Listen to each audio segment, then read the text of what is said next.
Well, tonight, I kind of wanted to start off. Fly fishing community lost a pretty special guy, John Girac. Um, he's the ultimate storyteller, really. He's an author of several books. He died at the age of 78. Um, he wrote in, he, of course, had articles in several fly fishing magazines. He was also in Sports Illustrated, Wall Street Journal, New York Times. Um, but he wrote several books. He was kind of he's kind of a character.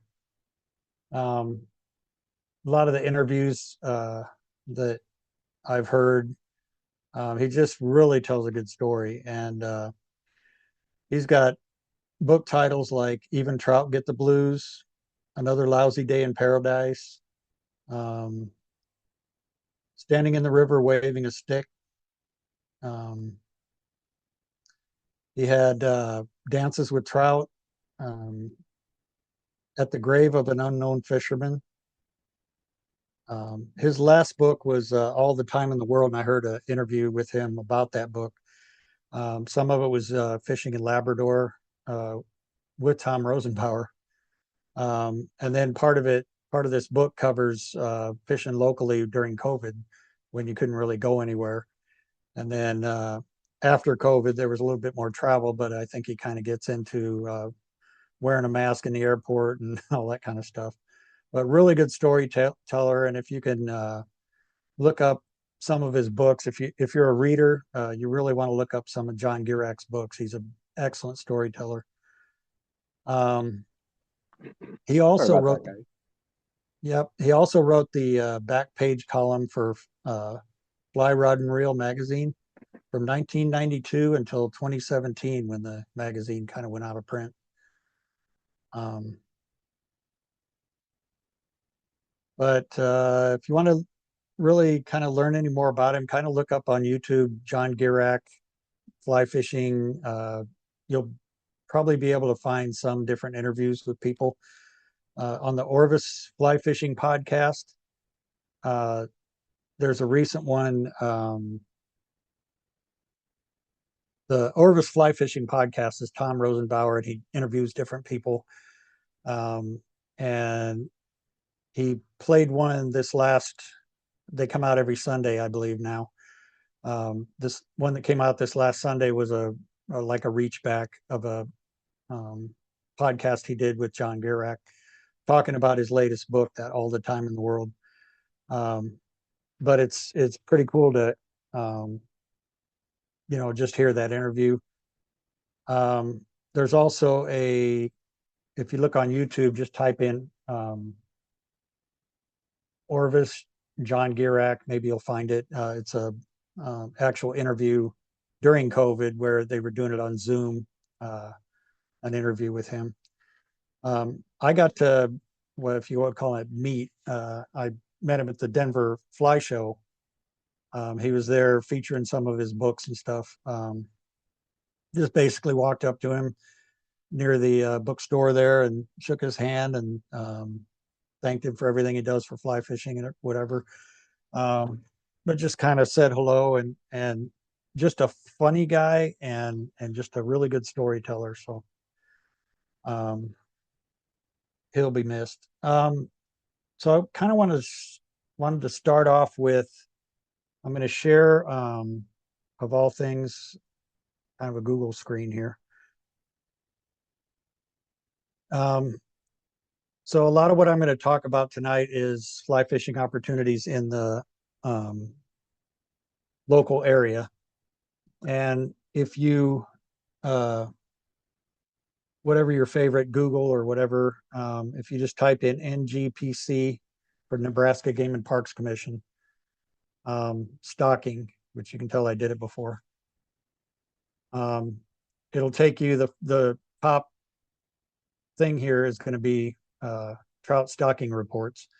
And that's when you can tell when the put and take trout have been stocked in the local area. Before I get into that, though, I wanted to focus right here at the top. Um, this isn't always here. Right now, there's an opportunity to take a survey. And I went through this, and it covers a lot of what you think should be stocked as far as size. Um, what you think the maybe like the possession limits, and maybe there should be a season, not so much a season, but a like a period of time where after they stock it, you can't fish it for a few weeks or whatever, and then you can start fishing. There's a few different things in there, but you can roll through that survey. And if you're interested in trout fishing in the area, that's it's really kind of interesting to see what they're asking for opinions on. So give your opinions, and um, I think that'll be helpful. Um, so if you go down through here, it says rainbow and cut bow trout. Uh, I think for the most part, this is the rainbow uh, put and take fish. I hope maybe there's some cut bows in some of these pond stockings, but September 23rd, a lot of them were out state. October 1st, same thing, Yeah, different Mike, we area. did catch some cut bows in Fort Robb this past or a couple weeks ago. Right. And they're stocking a bunch of them in Ogallala, and we'll kind of Yeah, get to yeah. that. October 7th is where we get into kind of the Omaha area here. Um, this top one here, East Branch of the Verdigris Creek, they stock 200 trout in the Verdigris Creek every week, as long as they can stock them. So um, if you ever get a chance to go up there, you've got a pretty good chance of shallow, small stream. It's the closest we have to small stream trout fishing. But if you go down through here, some of it is like Fremont Lakes and stuff like that, South Sioux City. But in the Omaha area, Fontenelle Lake, Benson, Lake Halleck, it gives you the number of trout that were stocked, and used to say the size, but normally they're 12, 10 to 12 inches. One of the things in the survey was asking if you'd want it 14-inch, I believe they asked. So I think that'd be outstanding because it's a lot different fight on a even a 12-inch compared to a 10-inch trout. Yeah, I But a talked to a 14 bunch of guys from Game and Parks while we were out at Ponca, and they had changed their policy. Instead of stocking just the 8 to 10 inch rainbows in the ponds, they're going to start stocking at 12 to 14 now. right. So Um, Further on down here on the 14th is going to be at I don't know where it is. There it is, Century Lake. We have a fishing event out there that they scheduled for the 13th, not realizing what the schedule was going to be. This came out after they set the date. Um, so the fishing event is the day before they stock 1,500 rainbows in Century Lake, but should still be a good time. There's still some fish in that lake. Then if you go all the way to the bottom, I don't want to spend too much time on this. Um, there's a link here to the fish stocking database. Um, Here you can also buy a permit if you need to. They have that in a few different locations. But on this fish stocking database, it's really interesting, at least to me. You can type in here, say you want to know for this year, 2024, um, what fish were stocked in Sarpy County, and then say show matching stockings. So um, just in 2024, these were the things that were stocked in 2020 in Sarpy County. Um, so if you click on the date field here, you can get the most recent ones here toward the top. So on the 9th, they stocked 1,211 and 3/4 inch rainbows. That's kind of probably an average, I'll bet. But they stocked 1,200 in Lake Halleck, which is very small. So fishing will be fun there for a while. They stocked walleye in walnut and prairie queen. And this is the advanced fingerlings that they stock. And then it just kind of goes through the different things in the county. Um, you can do the same. You don't have to type like the whole name of the, if you're not sure how to spell Wearspan. I mean, you can do W-E and Sarpy. Because Wearspan is a weird spelled name. There's Wearspan right there. Saw guy. They stocked 7.5-inch saw guy there, largemouth channel cat. So it's just an interesting thing to go to that stocking database. You can also just search on NGPC stocking database, and you'll be able to find a quick link to that. I think that's all I wanted to cover in there. So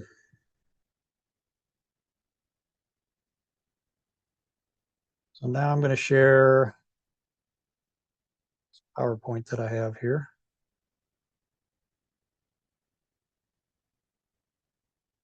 So to kind of reiterate a little bit, just kind of summarize it anyway.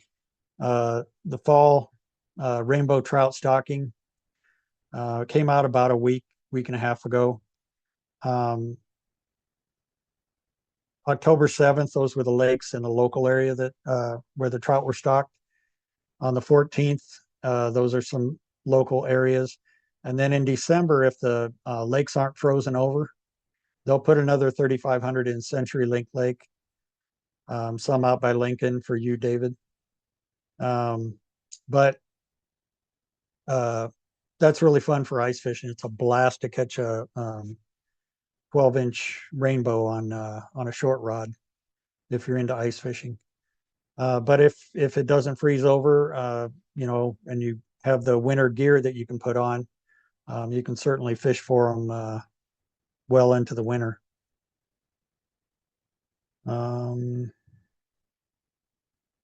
So we're going to talk about some of the sample results from the last sampling, and those will come out again in the spring. But if you ever want to have a good time in the really cold weather and get wet, you can volunteer to help the game and parks do these samplings. I did this for northern pike in Lake Flanagan a few years ago, and it was a blast. These nets that they put out are kind of like a funnel that's closed at the end, you know, big to small. And, you know, we pull these nets out and they're just filled with crappie, bluegill, bass, pike, you know, whatever's in that lake. And that's basically how they do their sampling. There's other methods that they use. Sometimes I think they use electrofishing and stuff, but this is how they do it for the northerns anyway. But in a lot of the lakes, like say when we were sampling for northerns, they didn't really focus on the numbers of bluegill and crappie and the sizes and stuff. But you know, I'm sure they just glean some information from it, but they don't record it. All they're really recording is the length of the northerns and the you know, whether they're tagged or not, and they tag each one that they catch. So I showed some of this before earlier in the spring, but I kind of added to this a little bit. What they provide with these sampling results is kind of a summary here, where they say Wearspan, Lawrence Youngman, Walnut Creek had the highest catch rates of bluegills. And I think that's a lot of times done by surveys where they have people go around with a clipboard. A lot of times it's college students. But they talk about the water quality, habitat, that kind of stuff. Really, what I talked about last spring is Walnut Creek really shines for bluegill. And if I guess I didn't show, let me move yeah, it's got it on there. I wasn't sure if it had the legend. So this is showing that out of the fish that they sampled, over a third of them were over 8 inches. So that just says that Walnut Creek is a very healthy lake. If you really want to catch decent sized bluegills, that's the place to go.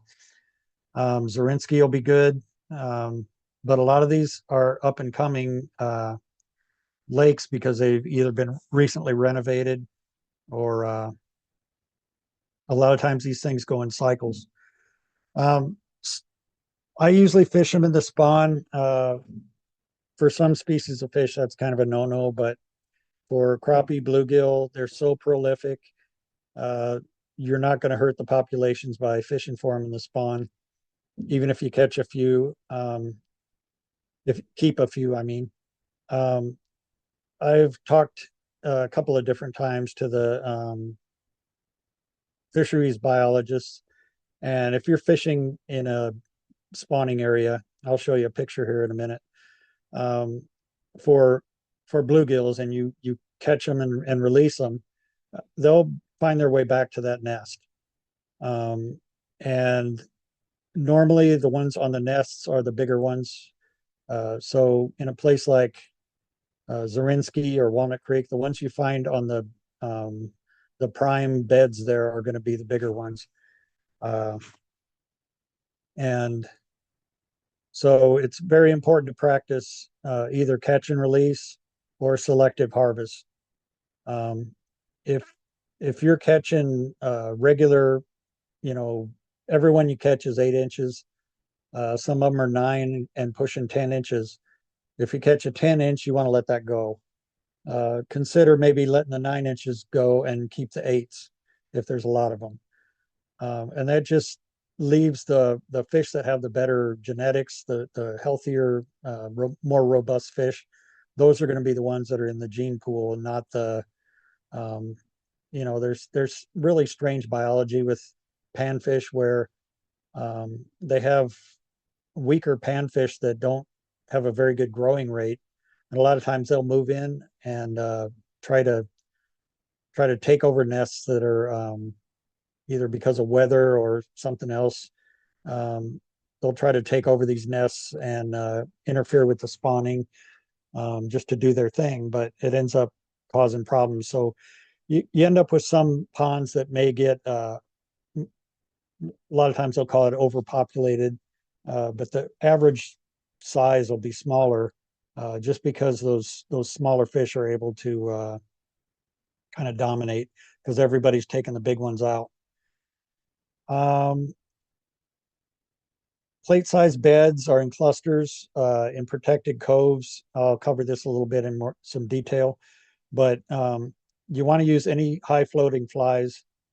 Um, if a lot of times gurglers I'll use, or foam spiders. I like an elk hair caddis, even a lot of times like a Griffith's gnat or something that heavily hackled, floats real well but small.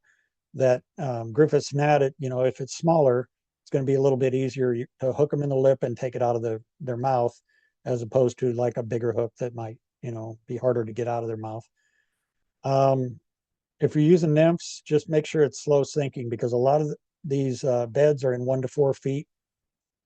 So if you have something that's weighted or a bead head, um, when you throw it out there, it's going to sink to the bottom, and then you're just dragging in moss and muck. And you want something that's going to real slowly sink, and by the time it gets to the bottom, it's going to be eaten.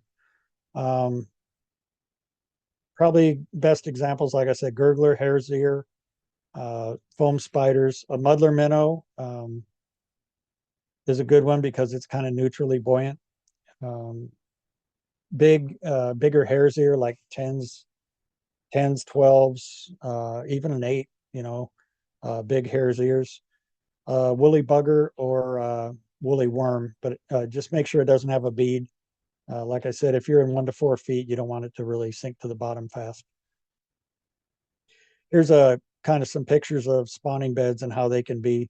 When you really look at it from the shore, um, your the way you look at the fish, they might look like they're only about 4 or 5 inches long, But when you see that fish take and you actually take him out of the water, he's 8 or 9 inches. It's just the water that kind of makes him look, distorts him or whatever.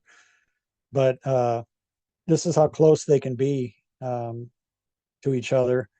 And you know, ideally you want to kind of start on one end of the bed and start working your way through.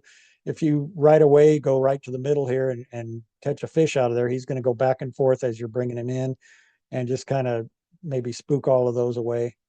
Um, if you want to catch a few, start on one end, and if you're happy and you fish for half an hour and you've caught about 10 or 12 and you want to go, then take off and you haven't disturbed the whole bed. Sometimes they're a little more spread apart. Uh, both of these pictures are clear water. It wouldn't do me much good to show you pictures of muddy water like a lot of what we have around here. Sometimes you can't really necessarily see the beds, but what you can see is a wake where they protect their beds vigorously. So when smaller ones are trying to come in and either eat their eggs or eat the young fry, um, they'll dart around and try to chase off the little smaller ones that come around. I think you can kind of see a small one right here, unless that's some debris in that picture. But a lot of times they'll have small ones cruising around just to try to, take over a nest or eat some eggs or whatever. Um, so just watch for that. But I wanted to kind of show you on a lake what to really look for. I gotta move my, whoops, that one.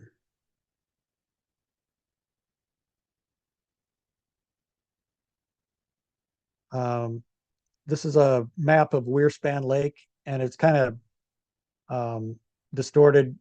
I turned it on its side so it'd fit on the slide good.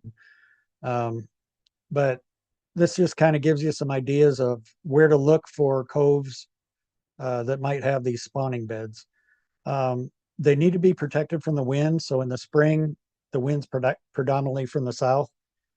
So if you just kind of imagine the way that wind goes, all of these areas that have a cove like this, the inside bend right here in this cove is probably going to have spawning beds in it. This right here looks like it's real shallow up in there, and that's definitely probably going to have some. Along this bank, a lot of times, it might be a flat bank, but you still might walk up that bank and just see, a few pockets of them. Whoops, sorry about that. Um, Mike, yes. where did you get the topo map of the lake? Um, I guess probably the easiest way to find that, again, go NGPC, Okay. Nebraska Game and Parks Commission, um, lake maps, and you'll Okay. find a few different links, and you can find some of these. This is actually looks like it's from the DNR or something like that. But there's a lot of different links in there that you can get to lake maps. But I have fished in this cove right here down toward the dam and back in here, and I know there were bluegill in there. But just judging by the direction that these coves are, uh, I'll bet even this is close to a parking area. That'd probably be a good spot. Um, Really, what they're looking for is gravel, sand, or a hard mud bottom. If there's any like debris in there, branches, stumps, um, that's they'll be around those stumps. If there's any shade, that's definitely going to be a plus. And if it's a real high traffic area, people bringing their dogs and a lot of people walk by real close to the shore and stuff, they they may not be in there. Um, but they'll usually be found in the back corners of those coves, definitely around any submerged logs. Crappie, uh, Walnut Creek, Cunningham, Zarinsky, Wearspan, um, they all have their cycles. You'll have good year classes where um, all of a sudden you're catching 10, 11, 12 inch crappie, and then the next year mostly what you're catching is 8 and 9 inch. There's some special crappie in some of these lakes too. I've seen pictures of 14, 16, 18 inch crappie. But the sampling rates here, they show these bar graphs that kind of show the percentages of the larger fish to the smaller ones based on what they caught in that trap. Sometimes when they put those traps out, they might have missed the spawn a little bit. They might have been too late or too early. There might have been a few storms that came through and disturbed the fish getting into the nets and stuff. So a lot of their sampling is just kind of random, but year after year doing it the same way, they use that to kind of gather the data. For the crappie, they spawn a little bit earlier than the bluegill, mid-April, maybe lasts through mid-May. The nests aren't obvious. You don't see the dishes like you did in that picture for the bluegill. They're a lot of times seen around riprap, like along dams or little. A lot of times they'll have like a rock arm that goes out into the lake to kind of direct the flow of the waves and stuff. I haven't really understood like I did with the bluegill nests, where normally it seems like the coves protected from the south wind are money. For crappie, sometimes it's a little more difficult to find where they're going to be. So just kind of move along the riprap, even if you just walk for a while and look to see if you can see them down in there. Sometimes they'll be in a foot deep of water and you'll see them easy. Sometimes you won't see them so much, and just start, casting. I really like small streamers, hair wing streamers, feather wing streamers. But by small, I'm talking, this perch matuka that we tied the other night. That's kind of probably on the big side. I like to use maybe hair wing streamers. And again, when I throw out, like, say, a black-nosed dace or a Mickey fin or something like that that's made out of hair, it's going to hit the water and it's going to sink real slowly. And so I can pull that along real slow. And a lot of times you can see the crappie come up and take it. And it's a visual take. So it's just really exciting fishing. Again, large nymphs, wet flies, the gimp I use a lot crappie fishing. Some old time things here, but Gartside sparrow, Holly Ross Burroughs, casual dress. Those are all just like kind of imitate like a minnow look, but they sink real slowly, kind of a neutral buoyancy, and you can fish them real slow, and just watch your line, and you'll see your line jet, and you got one. Again, catch and release or selective harvest. Crappie and bluegill alike, they're very prolific, and once they're in a lake, it's going to be pretty hard to hurt the populations. But if you get a real special one, take a picture and let it go. If you get up in the 15, 16 inch crappies, those are cool. Somebody trying to say something? No, I'm just saying, whoo, that's a big crappie. Yeah. I saw a picture of one caught at Walnut Creek where it was on a cooler, and he took a picture of it, and then later he could have been a optical trick that he did or whatever, but he put a ruler up on there in a different picture later on when people were asking how big the cooler was. That was probably real close to a state record. It looked like it was a little bit of white crappie mixed in. White crappie tend to be a little bit longer than a black crappie, or a little bit more round. Looked like maybe a little bit of hybrid, but it was a big crappie. Regardless. Anything over 12, make sure you measure it take a picture of it with something that can be measured because I can't remember what it is. It's either 15 or 16 inches, and that you qualify for a Master Angler award with that crappie that big. I'm thinking it's 14 or 15 for Master Yeah, Angler for Nebraska. So, yeah. Let me check. Let me check, and I'll get back to you on it. okay, thanks. Red ear, red ear sunfish. There's also a lot of hybrids. Prairie Queen has a lot of red ears. They, I've caught plenty of bluegill that have just a tiny bit of a red tip or some markings like a red ear, but more no red spot or whatever. A lot of times you see different variations of that hybridation or whatever, but there's a lot of red ear sunfish in Prairie Queen. A few of these other lakes. Walnut has some, and I actually got my master angler from Walnut Creek. It was a 10.5 inch red ear. Crappie's 15 inches. 15. Thank you. Yeah. At Jenny Newman, I think I'm trying to remember where that is. Anyway, if you're at Jenny Newman Lake, you're required to release all red ear sunfish. Flanagan, they have to be less than 8 inches. Anything greater than 8 inches have to be released. So there's all kinds of special regulations in some of these lakes, but normally it's kind of a cut and dry. You can keep any panfish that you catch. Prairie Queen, Walnut Creek, they're that way.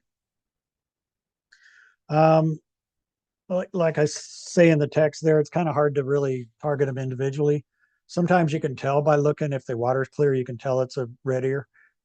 They'll usually a lot of times be in the same spawning areas. You'll catch some bluegills and some red ears.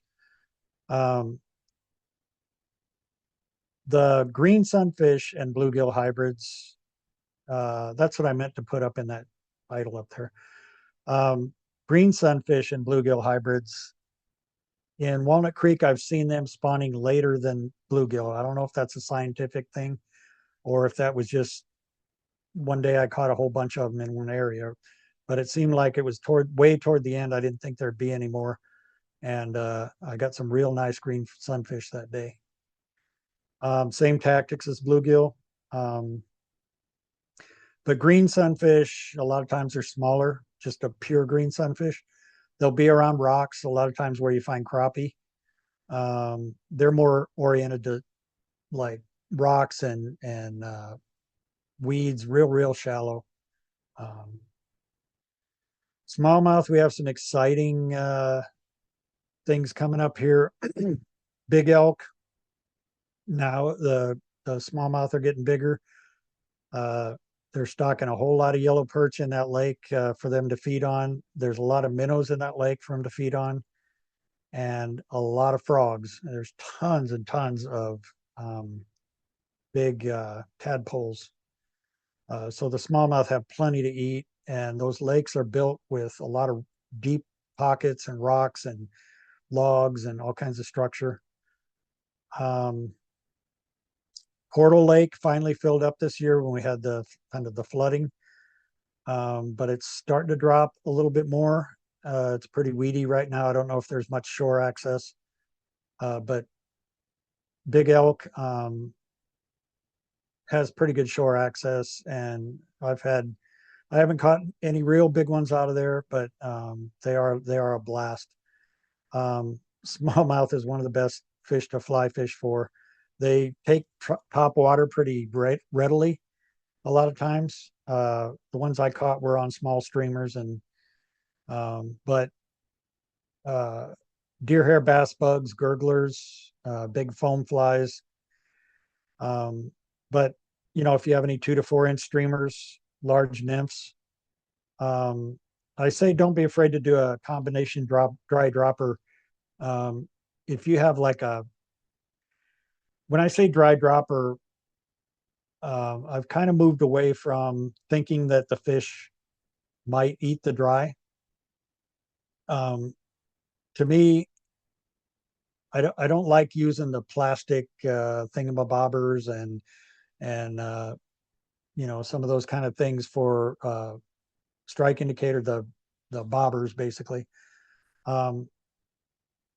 If I can, I like to use a really buoyant dry fly and then hang something below it, a small midge or something like that. Even in the winter, if I'm going to fish a midge, I might put a big stonefly like a stimulator or something like that as like a dry dropper, not thinking they would expect a stonefly and actually eat it. But that's a lot less offensive to me if it's a spooky trout to see something that looks like a bug than a big plastic red bobber or whatever. So just don't be afraid to hang a like a nymph or something like that below, like a chubby Chernobyl or a stimulator or some kind of real buoyant dry fly. Yellow perch, big elk, portal, but they stocked 10,000 perch in Walnut Creek in 2023, and also this year on September 23rd, they stocked 10,000, probably 3 to 4 inch yellow perch. But we've never had perch fishing around here, so that's hopefully it's a good thing. It'll be good forage for the bass and crappie and stuff in there. Fly fishing for perch in Minnesota, I tried and tried and tried.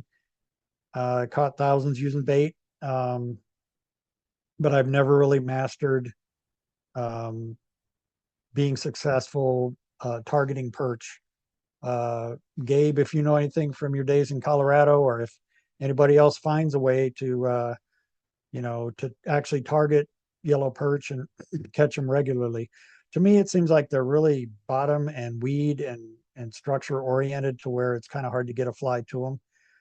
But I just kind of knowing what they eat and stuff, I would focus on nymphs and streamers, I maybe used to closer fish to the for 'em in bottom. New York, Mike, when I was a lot Yeah, younger. I mean, a lot younger. right. And we were fortunate in the lake water was so clear, but we would drop a worm down all the way to the bottom, and that's where the perch were sitting. So they are on the bottom, couple Yep, inches up, and they're going to be eating things like worms and grubs yep. and things So like that. maybe you could play around with San Juan worm, woolly bugger, stuff like that, and just make them real. Um, you know, again, neutrally buoyant. Let them sink for a long time and just try to get them as close to bottom as possible. I've always believed they're bottom and weed oriented, like John just said. So I guess maybe I'm right. But that'll be interesting to see how that evolves. Um, Pike is probably one of the hardest fish to around here to target on a fly, with some exceptions that maybe John will pipe in here in a little bit. But Flanagan Lake has northerns, and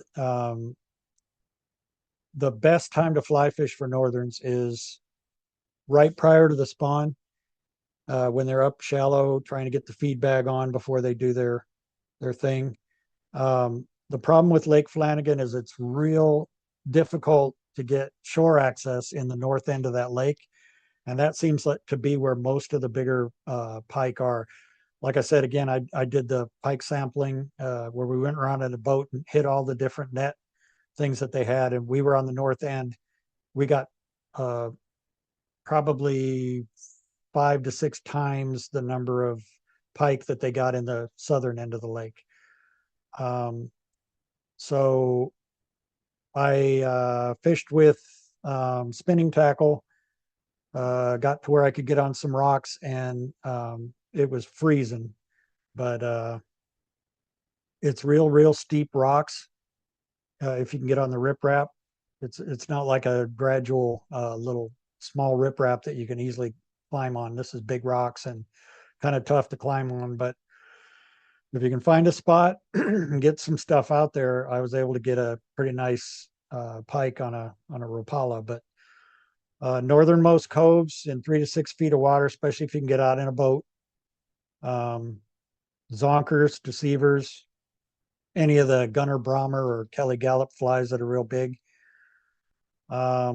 I just kind of threw this in that on September 30th, 12-inch muskie were stocked in Zarinsky and Cunningham.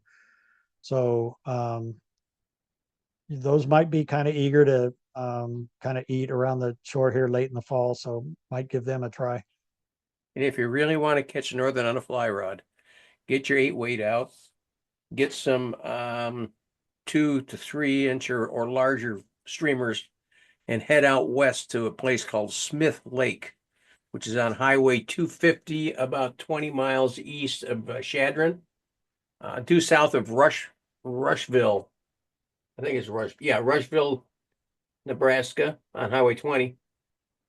You will catch all kinds of northern out there, all what we call hammer handles, short, skinny Small, northerns, yeah, and but they they are are a fun to blast. catch. They're crazy, Yep. jump all over the place. They're nuts. They're If you've like a never caught one, smallmouth with big teeth. if you've never caught one before, I caution you, do not try to hold it by its mouth. You will wind up like I did with a hand all ripped to hell. Yeah. So some other interesting stockings for 2024. Halleck, um, Fontenelle, Schwer, and Benson Park all had um, almost 8-inch bass stocked in them. Those are real small city park kind of ponds. Uh, we've had some fishing events out at Fontenelle, and it's just full of real small green sunfish and bluegill. I think putting these 8-inch bass in there, they're probably going to grow pretty fast. I talked to Daryl Bauer, he's a fisheries biologist and outreach manager for Game and Parks. He said on average in Nebraska ponds, a 7 to 8 inch largemouth would grow to a little more than 9 inches in a year. And they'll be almost 5 years old before reaching 12 inches and 7 years old before reaching 15. But, and here's the big but, their growth rates in Nebraska, they're relatively slow, but they're very, very variable. They can, of course, vary from one fish to another. You might have a year class that they stocked in there, say in 2024. Some of those might grow really fast and some might stay closer to 8 inches or whatever. But in new ponds, where there may not be a lot of bass, or newly renovated ponds, the growth rates can be like exponential, much faster. So it could be that a lot of these bass in some of these ponds are going to be 12 inches by maybe next spring. So it's nice to see them putting those in there to maybe kind of try to control some of those smaller little panfish that are in there. And they are city ponds that are pretty shallow and kind of hard to renovate some of those things, in a city park. But they do what they can to just kind of make it some fun. They put wipers in Lake Zarinsky, Pawnee, and Branched Oak this year. They put 220,000 wiper fry in Lake Wanahoo. Those are maybe 1 to 2 inch fish. Some of them are going to be bass and walleye food, but the ones that survive, wipers grow fast, and you want to talk about fun on a fly rod. Sawguy in Standing Bear, Cunningham, and Wearspan. Maybe not so much fly rod, accessible that much, except probably in the early spring. I'd say woolly buggers. That thin mint, I think it'd be really good for that. If you're going to fish for them in the Omaha area, I've heard that Cunningham off the dam is where they were catching a lot of them this past fall. And Standing Bear, of course, is a brand new, they've just completely revamped it now. It's a beautiful lake. And I have not had any reports on the Sawguy there, but they should grow fairly fast there because it's a good crystal clear lake with lots of forage for them. So Right. And these two are the advanced fingerlings where they're close to 9 inches. So even small, those would be a lot of fun to catch along the dam or along the rocks. Wearspan, Cunningham, and Standing Bear. Yellow perch, like I said, big elk and Portal and Walnut Creek. They also put them in Checkland for the first time this year, and they've been putting them in the Two Rivers Trout Lake. I've never been out there. They stock it pretty regularly with a lot of trout, and a lot of times they'll put bigger ones in there than the normal 12-inch put and take. And then 12-inch muskie were stocked in Zarinsky and Cunningham. So again, Cunningham, I think being newly renovated, I think it's going to be a pretty exciting fishery here pretty soon. Lake Ogallala, we used to have the carp tournament there. Kind of a sad thing that they renovated it in a way because of the carp. But it's been heavily stocked with rainbow, tiger, and cut bows. And that's where another case where Daryl was talking about the growth rates are going to be way more than normal average because it's a new lake with new habitat and all the forage they want to eat. They're going to grow really fast. Yeah, and if you wanna catch some really nice rainbow right now, go out to Lake Ogallala, but don't fish the lake, fish the below the dam. And there's 3 weirs on the Platte River below the Lake Ogallala Dam. And if you fish that first weir, just throw some midges and some nymphs down there, and he was catching 14 and 20-inch rainbows right there off the weir. And he was catching them with a flow rate of about 250 CFS, which is about 25% the normal flow rate in the summer. So you want to fish it when the flows are down around 500, 250 to 500 CFS. It gets up around 1,000. Those weirs become very treacherous walking and fishing. So this would be the fall and the winter is good because they've closed everything down for irrigation and they're letting the lakes all fill up again. Excellent. Does everybody want to stick around for a discussion on hooks, or should I save it for another day?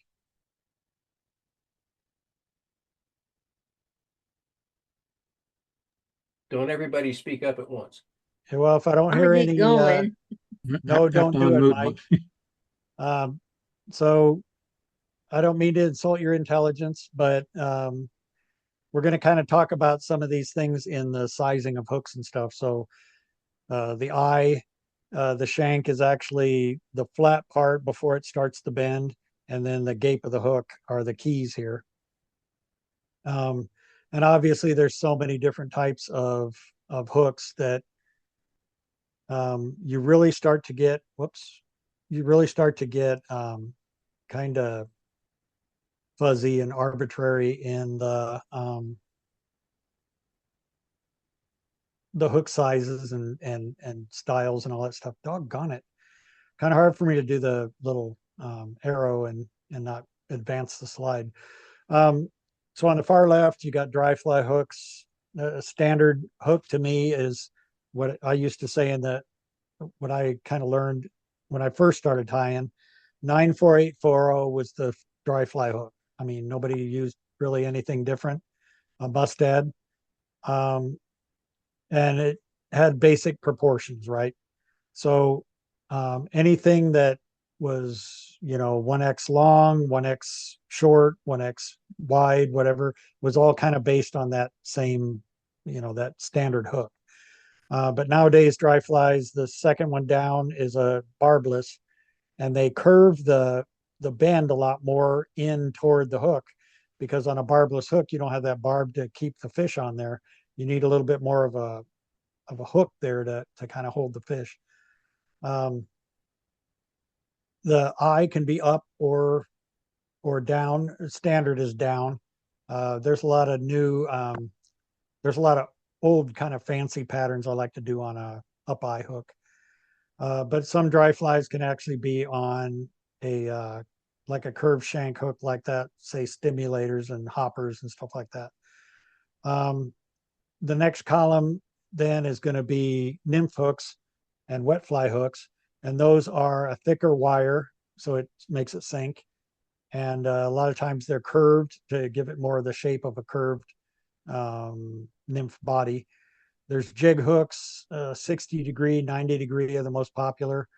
That just holds a bead up toward the eye there, and makes it more of a jig shape. Um, Scud hooks and shrimp hooks.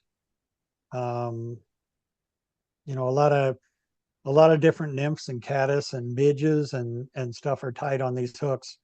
Uh, so it's kind of bad to call them a scud hook necessarily, but um, there's all different. And a salmon hook and streamer hooks are longer.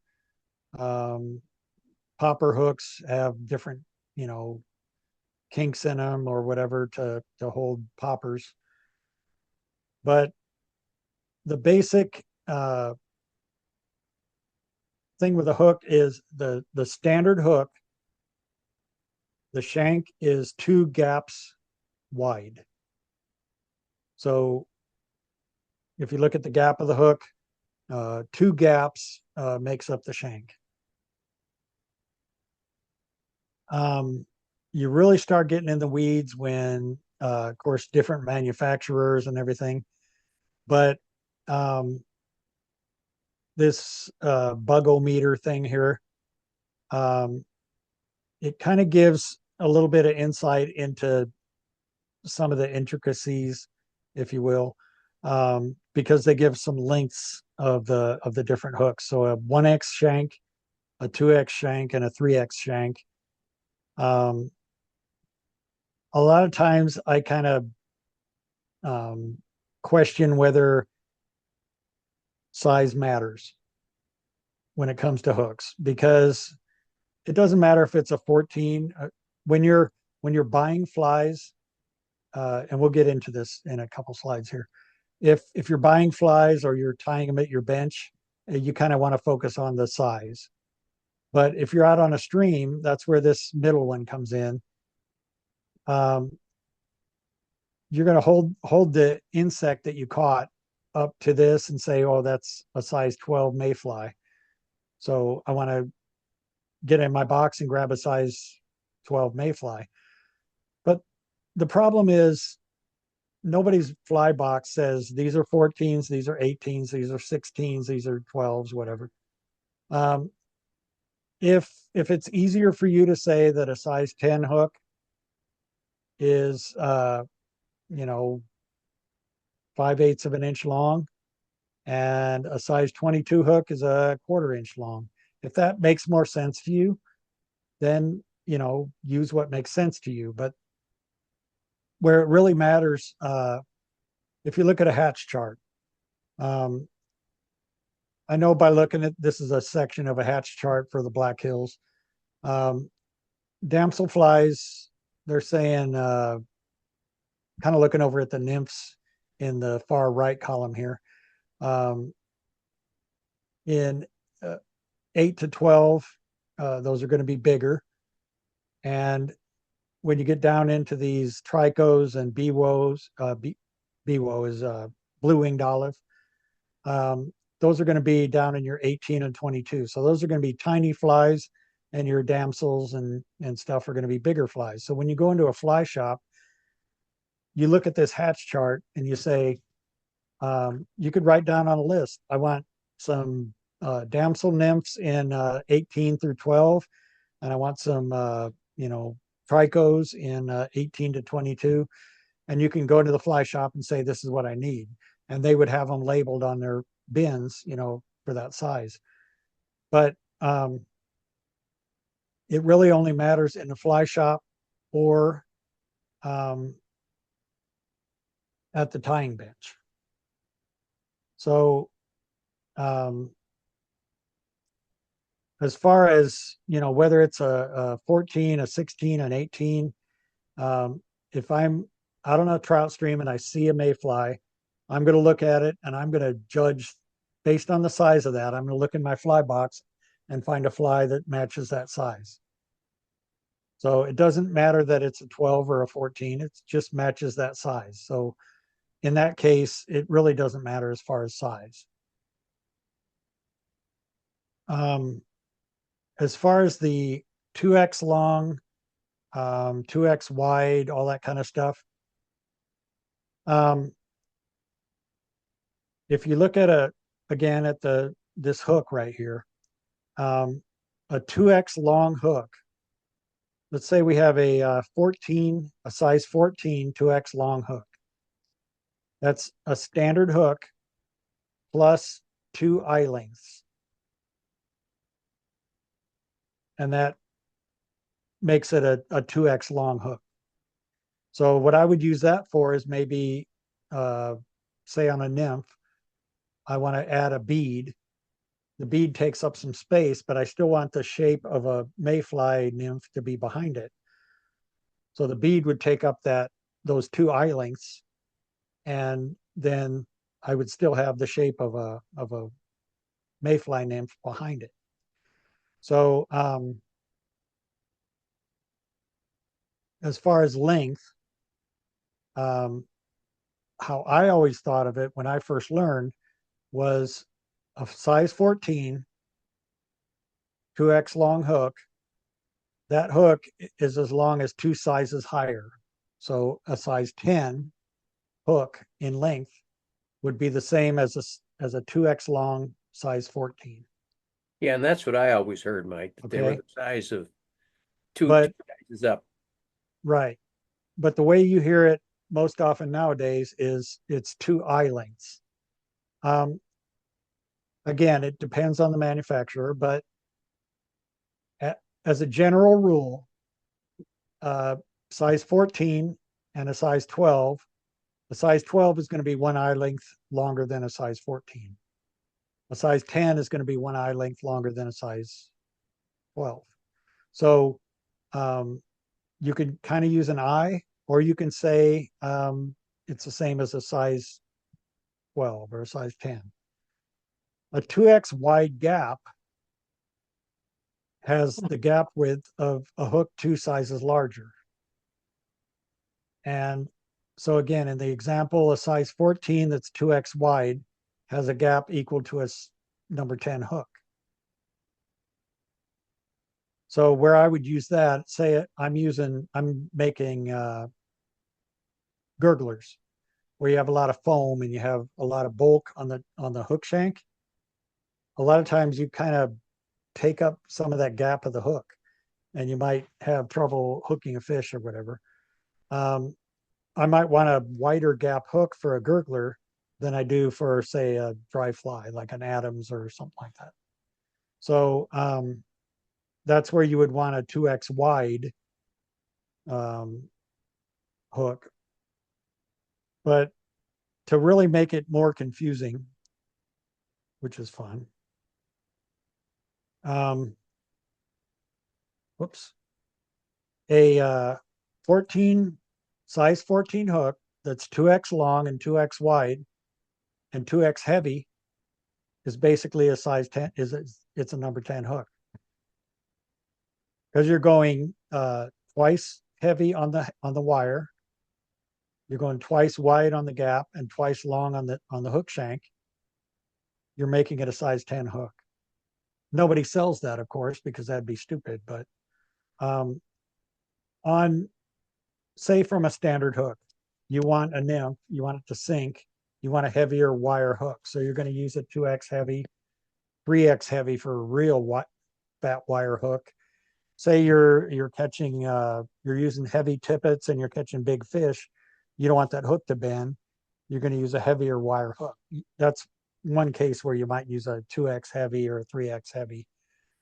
Another thing is you want it to sink faster. That heavier wire is going to sink faster. That's why a wet fly hook or a nymph hook is heavier wire than a standard dry fly hook. Most of the dry fly hooks nowadays, regardless of the brand, are going to be 1x wide.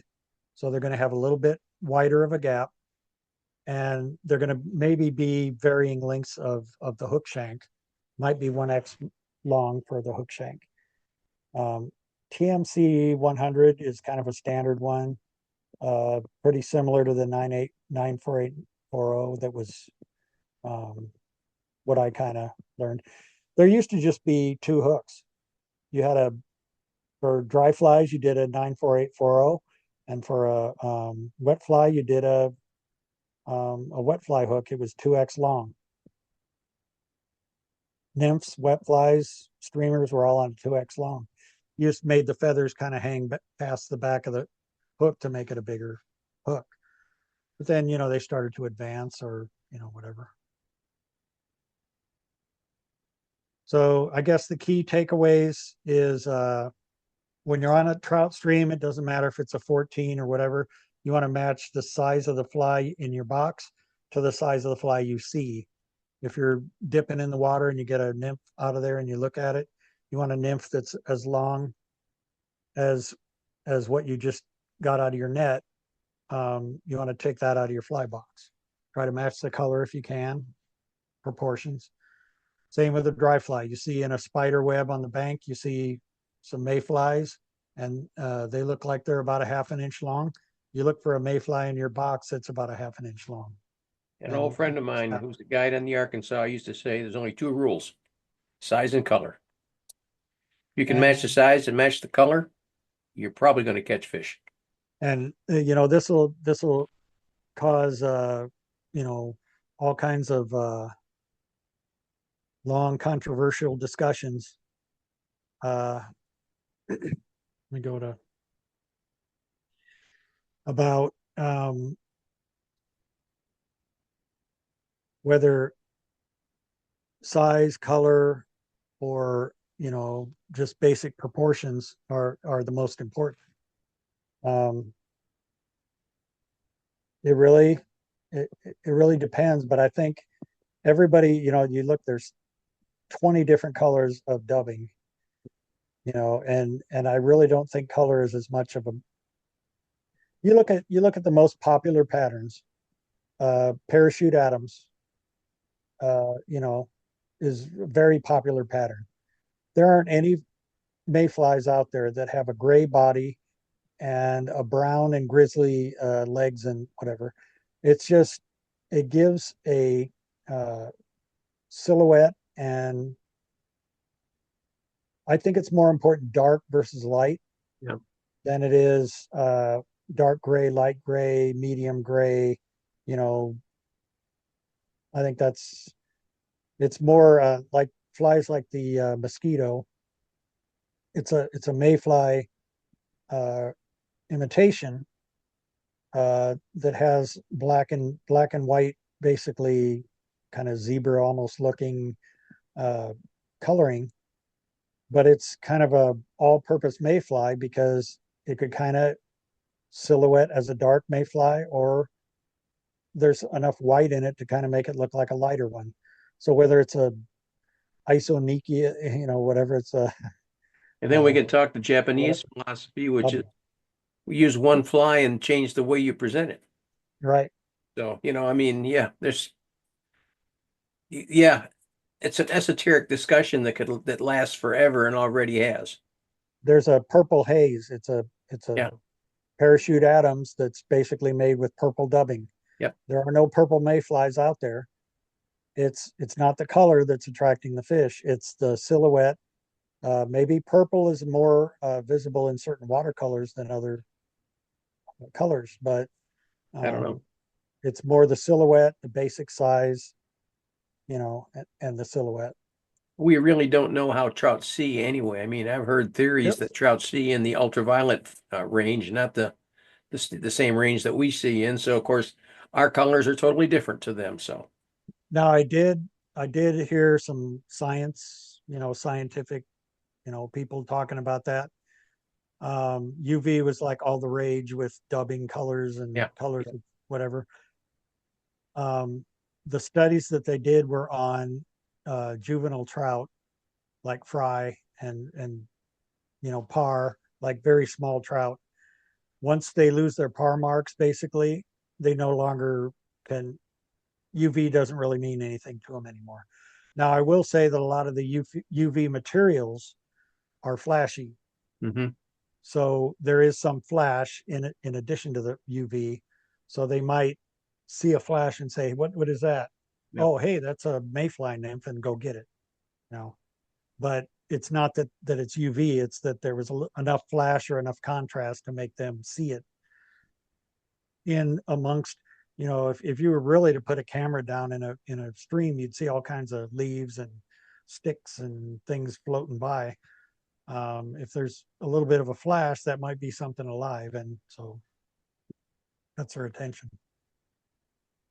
It makes fishing great. Nobody's got all the answers. Nope.